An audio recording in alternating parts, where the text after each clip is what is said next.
देखिए, सबसे पहले मैं क्लियर करना चाहता हूं कि अभी वर्तमान में महू में पूरी तरीके से शांति स्थापित है। कहीं पर अब कोई भी समस्या नहीं है, इसीलिए आपके माध्यम से मैं सबसे अपील करता हूं कि सब लोग संयम रखें और किसी तरीके की अफवाह पर ध्यान न दें। वर्तमान में अभी हमारा जो प्रयास है वो पूरी तरीके से शांति जो स्थापित है आगे भी जारी रहे, इस पर है। किस तरीके से ये घटना हुई, क्या उसके कारण रहे, कौन कौन से लोग जिम्मेदार हैं, वो सब चीजें अभी अगले 1-2 घंटे के बाद हम लोग निकालना चालू करेंगे और जो भी इसमें लोग शामिल होंगे उनके खिलाफ कड़ी से कड़ी कार्रवाई की जाएगी। वर्तमान में अभी शांति स्थापित हो गई है और इसी चीज पर भी हम लोग फोकस कर रहे हैं। कितने लोग घायल हैं? देखिए, अभी घायलों की और इनकी पूरी तरीके से स्थिति क्लियर नहीं है। ये जरूर है कि जो प्रारंभिक जानकारी मिली है 4 लोगों के घायल होने की आई है अस्पताल में।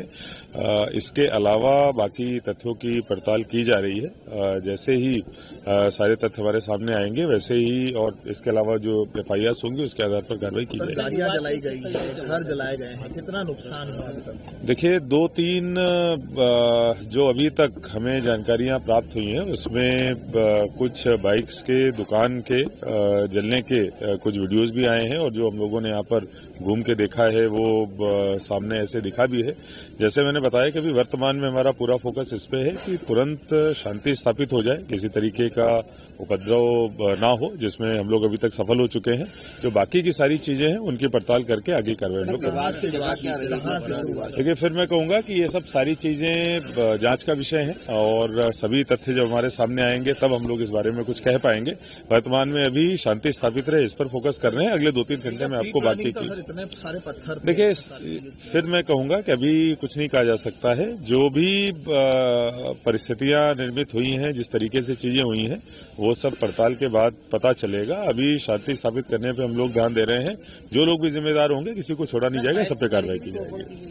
देखिए, जैसा मैंने बताया, कुछ गाड़ियों की तोड़फोड़ हुई है, आगजनी हुई है। सारी चीजों पे हम लोग पड़ताल करेंगे और जो भी आवश्यक कार्रवाई होगी वीडियो मिले सर, वीडियो आए सामने सर जी, कुछ वीडियोस दिखाए गए हैं और बाकी कुछ जो चर्चित गवाह हैं उनके भी बयान लेके आगे कार्रवाई की जाएगी।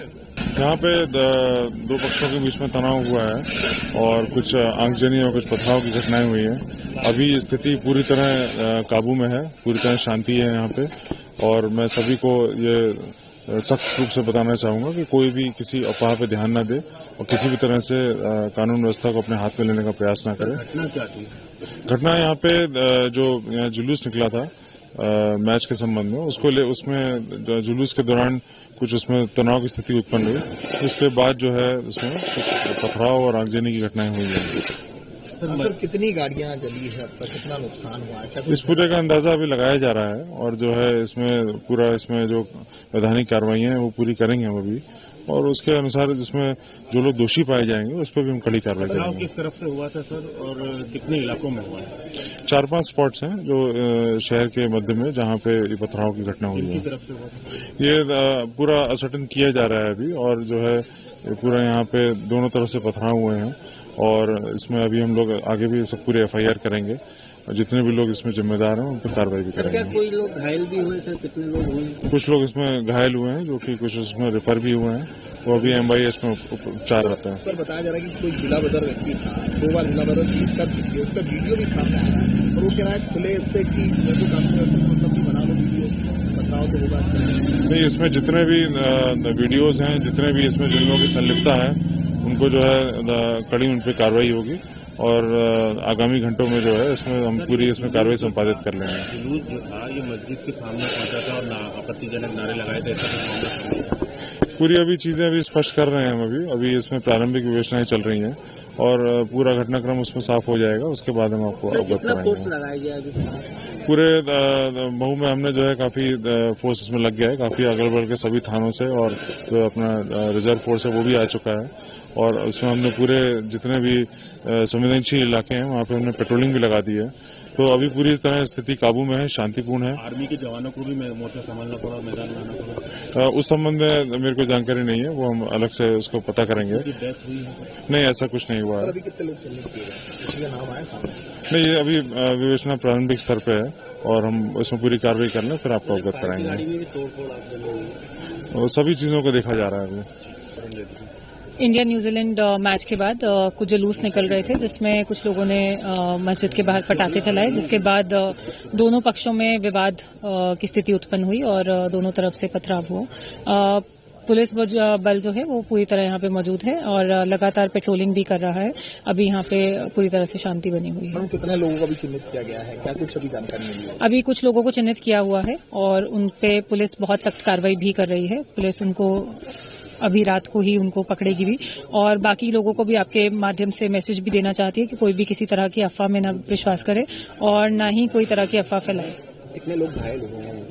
अभी यहाँ पे 3 लोगों की घायल होने की सूचना मिली है, जो कि क्या कहते हैं, कैसे हुई थी मैम थोड़ा सा बताइए, और कहाँ की शुरुआत हुई थी? जैसे मैंने बताया कि न्यूजीलैंड और इंडिया के मैच के विक्ट्री के बाद कुछ जुलूस निकल रहे थे, पटाखों के कारण विवाद हुआ है। तरावी की नमाज चल रही थी, उसी बीच में जुलूस यहाँ से शोर शराबा करते हुए निकला और जब तक हम नमाज से फारिग होते, जब तक यहाँ शायद जुलूस का आखिरी हिस्सा बचा हुआ कुछ होगा, नमाज के लिए नमाज से फारिग होकर निकल ही रहे थे तो किसी ने बम अंदर की तरफ फेंका।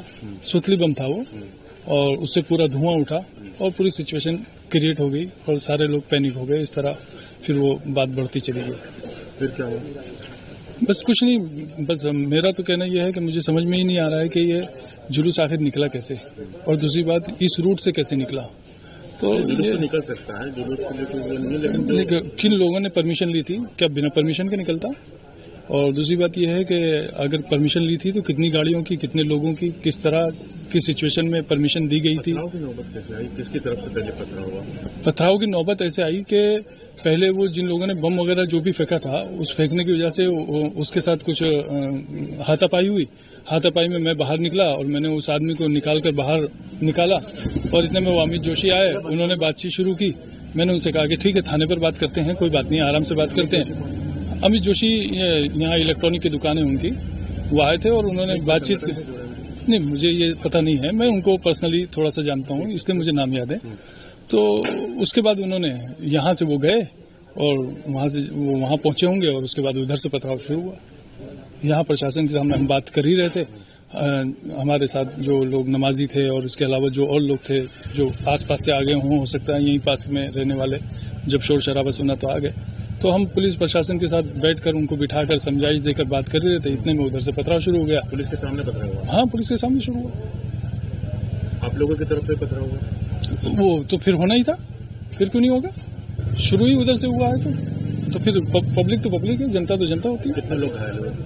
नहीं, ऐसा मेरे पास कोई डाटा नहीं है। अच्छा, अधिकारी आए थे आपके पास में, आपसे बातचीत भी हुई है, किस तरीके की बातचीत हुई? इसी तरह का आश्वासन दिया है कि आप सहयोग भी करें और हम भी अपना फर्ज जो निभा सकते हैं वो निभाएंगे, बेहतर तरीके से करेंगे और आने वाले दिनों के अंदर सिचुएशन बताएगी कि हम कितनी जल्दी काबू में ले सकते हैं सारे हालात को। आप अपने लोगों से किस प्रकार की अपील करना चाहेंगे? हम ये कहना चाहेंगे कि अफवाहों पर ध्यान न दें, जो नुकसान हुआ है उस नुकसान के हवाले से बराबर थाने पर जाकर, अगर नामजद एफआईआर का मसला है तो नामजद कराएं और अज्ञात लोगों के खिलाफ है तो अज्ञात लोगों के खिलाफ करवाएं, लेकिन जिसका जो नुकसान हुआ है वो थाने पहुंचकर पुलिस प्रशासन के सामने अपनी दुख पीड़ा को रखे।